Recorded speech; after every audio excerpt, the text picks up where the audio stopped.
Hey everybody, it's Fox with FoxeoGames, and let's talk about Mighty Number 9 and the myth of the entitled gamer. Now, when I say myth of the entitled gamer, what I'm talking about is this concept that there's this mass population of gamers out here, people who play video games as a major hobby, and that they're just really incredibly entitled, demanding entitled things, making entitled claims, just going out there and being horribly entitled on the internets. Well, I don't think this is true. And the reason I don't think it's true is because I don't see it. Granted, there may be an example that you could point to. You could say, oh, look at this guy on Twitter, or look at this guy on YouTube. But honestly, how many people are there in the world? How many people have a Twitter account or a YouTube account? There are so many people out there. You're always going to find somebody who fits some sort of stereotype, or somebody who's saying something crazy. I don't worry about that. I don't worry about trolls, and I don't focus on trolls, because that's exactly what you shouldn't do. Don't focus on trolls and don't highlight them. That's exactly what they want. It's exactly what we shouldn't give them. I'm talking about regular, everyday people out there. Let's think back to Mass Effect 3. If you remember that whole debacle of what happened, Mass Effect 3 released, and up until the very end, I thought it was an amazing game. I was like, this is really awesome. This is a great game. Then I finished it.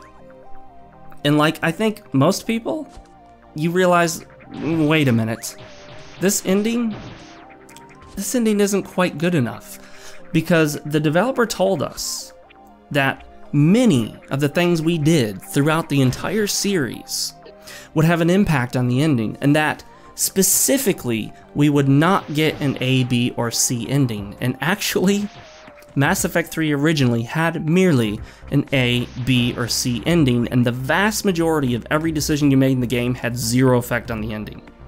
In fact, it had almost no effect. What's sad is that instead of acknowledging this and assisting gamers in asking the developer to do something, game journalism outlets actually verbally attacked the gaming base. They attacked gamers, calling them entitled, telling them that they had no place to talk like this, that they should just shut up and enjoy it for what it is, because they were trying to change the artist's vision for the game. And that was absolutely false. That was objectively false, because, like I said, they promised us a specific type of ending.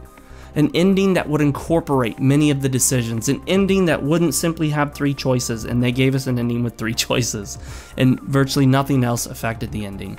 Well, the developers essentially acknowledged that the complaint was valid, and they went out of their way, put in some extra work, and released a free DLC that gave us more endings, and essentially modified the endings to be far closer to their original, clearly their original artistic vision that they told us about, and closer to the promises that they gave. And that's exactly what they should have done. And yet those same journalism outlets, gaming journalism outlets, if you can call them that, still acted like we were being entitled for asking, expecting the game to live up to its promises, the developer's promises.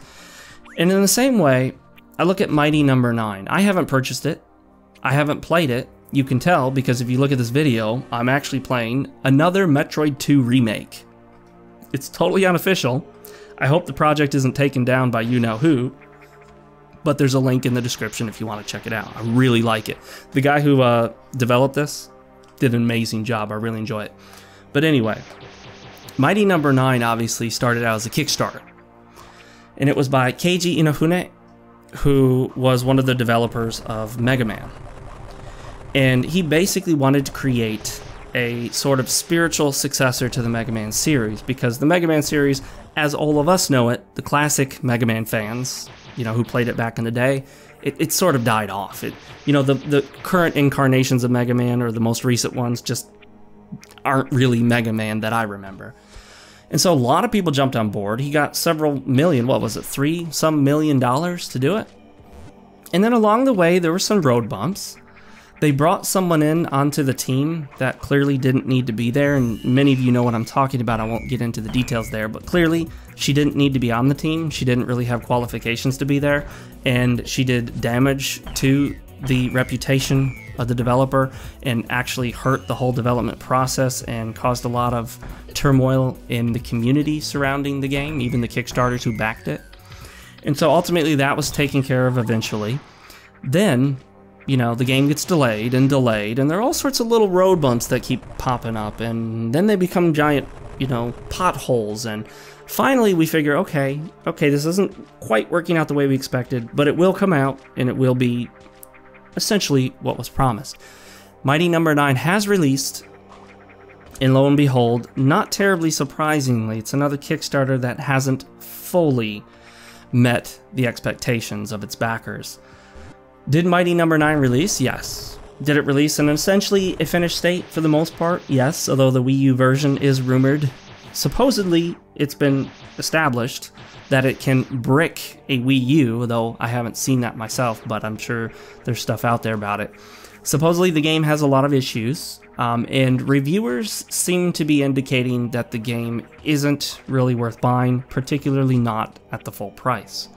So obviously, Mighty Number 9 failed to live up to expectations, and that happens. I mean, developers aren't perfect, it's no excuse, but these kind of things happen. So, in typical fashion, people who play video games, we call them gamers, they went on Twitter and YouTube, Facebook, whatever else they do, and they were complaining about the game. They were saying, you know what, this isn't what you told us you'd give us, this isn't what we expected, this isn't entirely even what we wanted. You know, we kickstarted this to get your original vision, what you told us it would be, and it's not quite that. It's not good enough, it's not what you told us you would deliver, and so we're disappointed. That's essentially what they were saying, some being a little bit more rude than others. And you know what didn't shock me at all? Out come the White Knights. Out come the, quote, game journalist, unquote, to tell these people that once again they're being entitled gamers, demanding things they have no right to demand, making claims that are just unreasonable. How dare you suggest that this game meets your expectations? How dare you suggest that this game fulfill the promises that the developer promised you when you paid him money to make it? In fact, some people on Twitter, and I saw this myself, and I don't think they were old trolls, actually said that when you kickstarted it, it was merely a donation and it entitled you to nothing. That is objectively false. That is legally false, and it is false according to the developer's own Kickstarter. That is absolutely not true.